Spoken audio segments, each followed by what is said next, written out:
Till the Stars Fade by Clara Winslow. The Seattle rain tapped gently against the windows of Clover Bakery as Marina Sokolova wiped down the marble countertop. Her dark hair was pulled back in a practical bun, a few stubborn strands escaping to frame her face. The evening crowd had thinned, leaving only a handful of customers nursing their coffees and finishing desserts. Marina glanced at her watch. 20 minutes until closing time. Her shoulders ached from the day's work, from kneading dough since dawn and managing the front of house since noon. But there was satisfaction in the ache, in knowing that every pastry had been crafted by her own hands.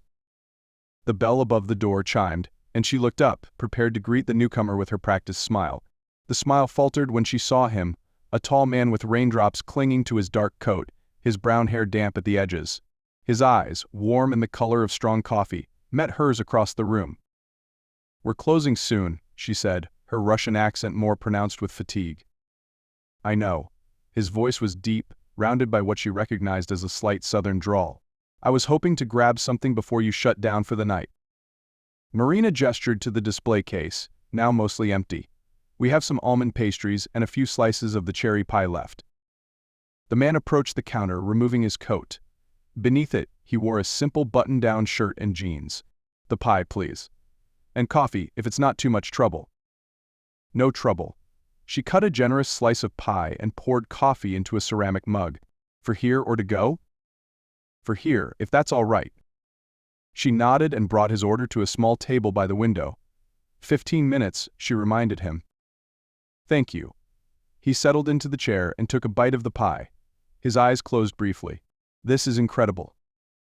"Family recipe," she said, turning back to her closing tasks. But she found herself watching him from the corner of her eye as she worked. The thoughtful way he ate. How he gazed out at the rain-slicked streets. "You're not from Seattle," she said after a few minutes of silence. He looked up, surprised. "Is it that obvious?" "The accent. Southern?" "Nashville," he smiled. "I'm Alex. Alex Thornton." "Marina." She didn't offer her last name. "You're not from Seattle either," he observed. "St. Petersburg. Russia, not Florida." Alex nodded, taking another bite of pie. "I'm here for work. Just for a week." "What work brings you to Seattle?" "I'm a composer, working on the score for a film shooting here." Marina's interest piqued. "What kind of music do you write?" "All kinds. This project is orchestral, but I've done everything from country to electronic." He paused. "What about you? Has this bakery always been your dream?" Marina hesitated. Few people asked about her dreams. Not always. "I was a pianist once. Studied at the conservatory in St. Petersburg." She wiped down another table. "Life had other plans." "But you still play?" She shook her head. "Not for years." The conversation paused as Marina served the last remaining customers and began turning chairs onto tables. Alex finished his pie and coffee but made no move to leave. "I should go," he finally said, rising and leaving a generous tip on the table. "Thank you for the pie. Best I've had since my grandmother's." Marina accepted the compliment with a small smile. Southern grandmothers are known for their pies. "Do you know what I think?" Alex asked, putting on his coat.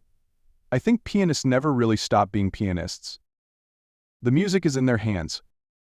Before she could respond, he was gone, the bell chiming his departure. Marina expected never to see him again.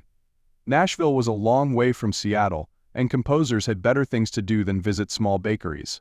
Yet the very next evening, 15 minutes before closing, Alex Thornton returned. "The croissants today?" she asked, already reaching for one. "Please. And coffee." This became their pattern. Each evening, Alex would arrive just before closing. Some nights, they barely spoke beyond pleasantries. On others, conversation flowed more freely. He told her about Nashville, about growing up with music all around him. She shared snippets of her life in Russia, of cold winters and white nights, of practicing piano until her fingers cramped. On the fifth night, Alex arrived with a small package. "For you," he said, placing it on the counter. "A thank you for feeding me all week." Marina unwrapped it cautiously. Inside lay a beautiful leather-bound notebook, the pages thick and creamy. "For what?" she asked, running her fingers over the smooth cover. "For whatever you want. Recipes, thoughts, music, perhaps." She looked up sharply. I told you, I don't play anymore. Yet you still have calluses on your fingertips. Alex's gaze was gentle, not the kind from kneading dough. Marina closed the notebook, suddenly uncomfortable with his perception. You should go. We're closing. Alex left without argument, but the notebook remained on the counter, a silent challenge. That night, Marina took the notebook home to her small apartment above the bakery. She placed it on her nightstand and tried to ignore it as she prepared for bed. But it drew her eye repeatedly, until finally she sat on the edge of her bed and opened it. The empty pages seemed to invite her thoughts. Slowly she began to write, not music, but words. The story of how she'd come to America 5 years ago with dreams of joining an orchestra, of how those dreams had crumbled when her visa sponsor fell through, of how she'd turned to baking, another skill learned at her grandmother's side, to survive. The next day was Sunday. The bakery closed. Marina spent the morning cleaning her apartment and doing laundry. By afternoon, restlessness drove her to the small upright piano tucked into the corner of her living room. It was old and slightly out of tune, purchased secondhand when she still believed music would be her life. Her fingers hovered over the keys. How long had it been? 6 months? More?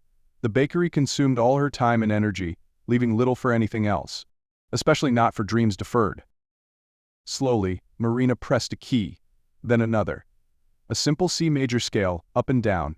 Her fingers remembered, even if her heart was reluctant. She moved through arpeggios, then simple pieces she had memorized as a child. Gradually, the stiffness in her hands eased.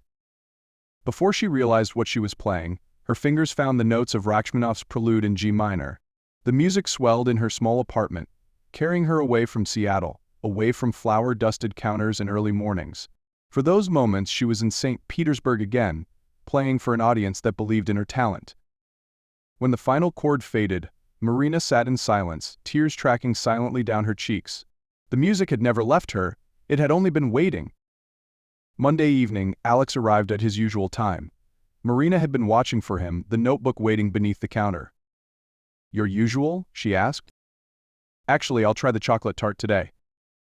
As she served him, Marina placed the notebook beside his plate. "I used it," she said simply.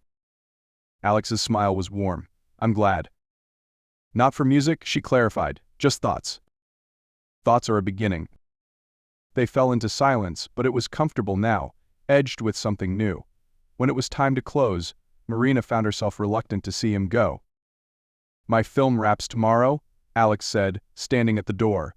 "I'll be heading back to Nashville on Wednesday." Marina nodded, ignoring the sinking feeling in her stomach. "It was nice meeting you, Alex Thornton from Nashville. Would you have dinner with me tomorrow night? A proper meal, not just pastries and coffee." The invitation surprised her. "I close at 7. I'll pick you up at 8. After he left, Marina found herself standing before the small mirror in the bakery bathroom, studying her reflection. At 32, she was no longer the bright-eyed girl who had arrived in America full of hope. Life had weathered her, left tiny lines at the corners of her eyes. Yet looking at herself now, she saw something that had been missing for years: anticipation. The next day passed in a blur of customers and baking. Marina closed the shop precisely at 7 and rushed upstairs to prepare. She chose a simple blue dress that brought out the color of her eyes and wore her hair down, dark waves cascading past her shoulders. At 8 o'clock sharp, Alex arrived. He wore slacks and a blazer, his hair neatly combed. In his hand, he held a single white lily. "You look beautiful," he said, handing her the flower.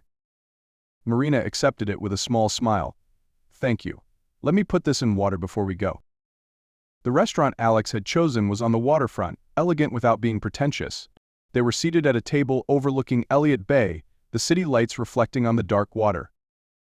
"I've lived here for 5 years and never eaten at this restaurant," Marina admitted, looking around at the warm wood and soft lighting. "Sometimes we need someone from outside to help us see what's right in front of us," Alex said, his eyes on her rather than the view.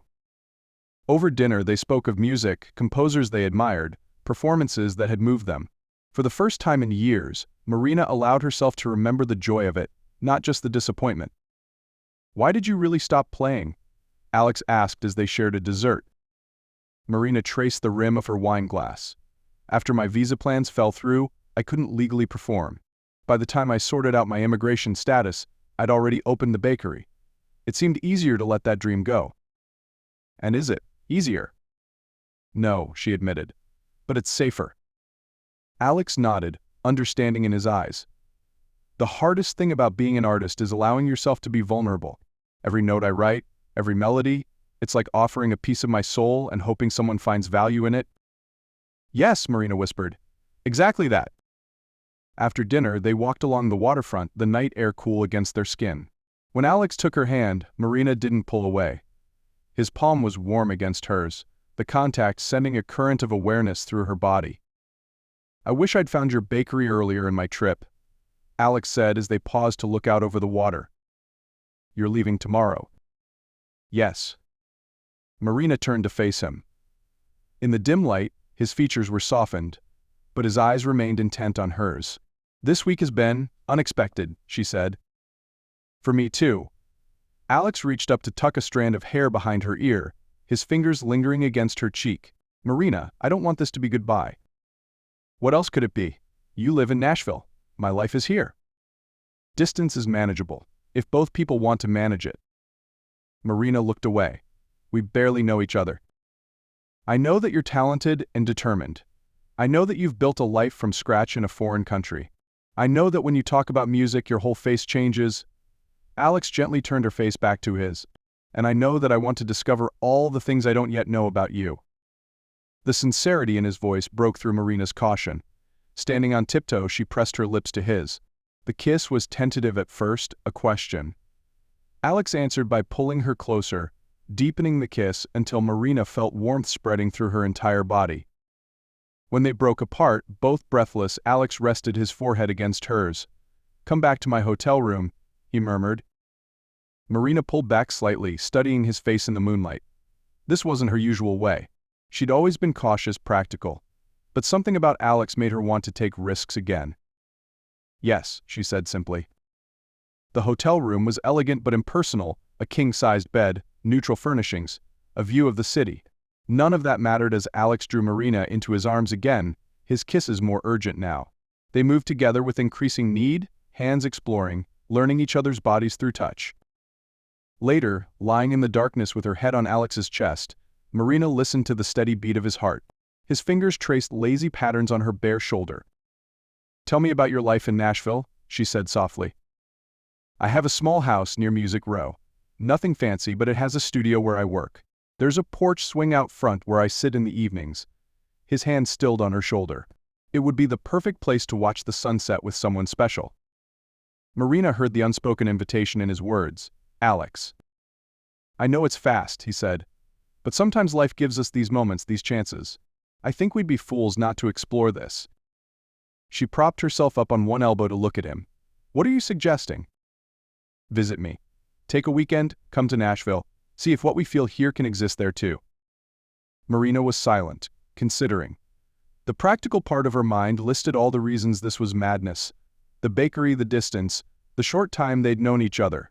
But another part, the part that had once been brave enough to cross an ocean for a dream, whispered that perhaps this was worth the risk. I'd need to find someone to watch the bakery, she said finally. Alex's smile was like sunrise. Is that a yes? It's a maybe. A we'll see. He pulled her down for another kiss. I'll take it. Morning came too quickly. Marina woke in Alex's arms, the reality of his departure settling over her like a veil. They dressed in near silence, the easy intimacy of the night before replaced by the awkwardness of uncertain farewells. My flight is at noon, Alex said as they stood at the door of his hotel room. Marina nodded. I should get back to the bakery. Tuesday is delivery day. Alex took her hands in his. I'll call you when I land. And every day after that, if you'll let me. I'd like that. Marina squeezed his hands, memorizing the feel of them in hers. Their goodbye kiss was bittersweet, laden with possibility and the pain of separation. As Marina walked back to her bakery, she felt both lighter and heavier than before, lighter with hope, heavier with the weight of new emotion. The next few weeks passed in a blur of phone calls and texts. They spoke daily, learning about each other's lives in greater detail. Alex sent her recordings of melodies he was working on. Marina sent photos of her latest baking creations. With each conversation, the connection between them deepened. 3 weeks after Alex left Seattle, Marina found herself standing in the Nashville airport, her heart hammering in her chest. She had left the bakery in the capable hands of her assistant manager for the weekend, and boarded a plane, still half convinced she was making a mistake. And then he was there, moving through the crowd toward her, his smile wide and genuine. When Alex wrapped his arms around her, lifting her slightly off the ground in his enthusiasm, Marina's doubts melted away. Nashville was everything Alex had described: vibrant, musical, warm despite the cooling weather. His house was charming, a small craftsman with the promised porch swing out front. Inside, the rooms were filled with instruments, books, and plants, a space that reflected its owner perfectly. That first evening, after showing her around the city, Alex brought Marina to his home studio. A beautiful grand piano dominated the space, its lid propped open. "Will you play for me?" he asked. Marina hesitated only briefly before sitting at the bench. Her fingers found the keys and music filled the room. Chopin this time, a nocturne that spoke of longing and fulfillment. When she finished, she looked up to find Alex watching her with an expression that made her breath catch. "Beautiful," he said softly, and she knew he meant more than just the music. He joined her on the bench, their shoulders touching. "I've been working on something," he said, placing sheet music before her. "For you." Together, they played the piece he had composed, a melancholy beginning that gradually transformed into something hopeful and warm. Their hands moved across the keys, sometimes overlapping, creating harmony from individual parts. When the final notes faded, Marina turned to him. "It's us," she said simply. "Yes." Alex brushed her hair back from her face. "What we were, what we are, what we could be." Later that night, lying in his bed with moonlight streaming through the window, Marina made her decision. "I'm going to sell the bakery," she said into the darkness. Alex propped himself up, surprised. "Marina, I never asked you to." "It's not just for you," she interrupted. "It's for me too. Playing tonight, I felt alive again. I've been hiding in that bakery, telling myself I was content. But I'm not. I want music back in my life." "What will you do?" "Apply to orchestras, perhaps. Give private lessons. I don't know exactly, but I want to try." She turned to face him. "And I want to be where you are."